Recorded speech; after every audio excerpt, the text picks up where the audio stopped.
মে মাসে ইউরোপ জুড়ে তীব্র তাপপ্রবাহে বিপর্যস্ত জনজীবন। ফ্রান্স, স্পেন ও ইতালিতে মৌসুমের তুলনায় অস্বাভাবিক তাপমাত্রা রেকর্ড হয়েছে। কোথাও তাপমাত্রা ছুঁয়েছে ৩৭ থেকে ৩৮ ডিগ্রি সেলসিয়াস।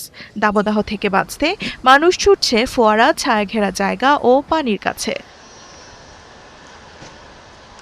বৃহস্পতিবার ফ্রান্সের দক্ষিণ পশ্চিমাঞ্চলীয় শহর বোর্দোতে তাপমাত্রা পৌঁছায় ৩৭ ডিগ্রি সেলসিয়াসে। প্রচণ্ড গরমে স্থানীয় বাসিন্দা ও পর্যটকরা আশ্রয় নেন শহরের বিখ্যাত মিরোয়াদো পানির ফোয়ারা চত্বরে। ফ্রান্সের আবহাওয়া বিভাগ জানিয়েছে, চলতি সপ্তাহে মে মাসের ইতিহাসে সবচেয়ে উষ্ণ দিন দেখেছে দেশটি। রাজধানী প্যারিসে তাপমাত্রা ৩৩ ডিগ্রি সেলসিয়াস পর্যন্ত ওঠার পূর্বাভাস দিয়েছে আবহাওয়া বিভাগ। এত তাড়াতাড়ি এত গরম পড়বে ভাবতেই পারিনি। এখন মনে হচ্ছে প্রতি বছরই গরম আরো বাড়ছে। ব্যাপারটা আসলেই দুশ্চিন্তার। এদিকে স্পেনের উত্তরাঞ্চলীয় শহর বিলবাওয়ে দেখা দিয়েছে একেবারে গ্রীষ্মকালীন আবহাওয়া।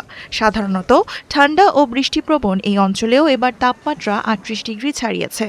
স্পেনের আবহাওয়া সংস্থা জানিয়েছে, এবছর গরমের তীব্রতার সাথে সাথে বাড়তে পারে দাবানলের ঝুঁকিও। এই সপ্তাহে গরমটা সত্যিই অসহ্য লাগছে।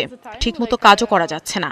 সারাক্ষণ পানি খাচ্ছি, আর যেভাবে পারছি গরম থেকে বাঁচার চেষ্টা করছি। ইতালির রাজধানী রোমেও বছরের প্রথম তাপপ্রবাহে হাঁসফাঁস অবস্থা। গরম থেকে স্বস্তি পেতে শহরের বিভিন্ন ফোয়ারায় ভিড় করছেন স্থানীয় ও বিদেশি পর্যটকরা। তীব্র দাবদাহের কারণে নির্মাণ ও কৃষিখাতে শ্রমিকদের জন্য বিশেষ বিরতির নির্দেশনা দিয়েছে রোম সিটি কর্তৃপক্ষ। বিশেষজ্ঞরা বলছেন, ইউরোপে আগামী তাপপ্রবাহ জলবায়ু পরিবর্তনেরই স্পষ্ট ইঙ্গিত। দেওয়ান মুবাশিরা হোসেন, ৭১।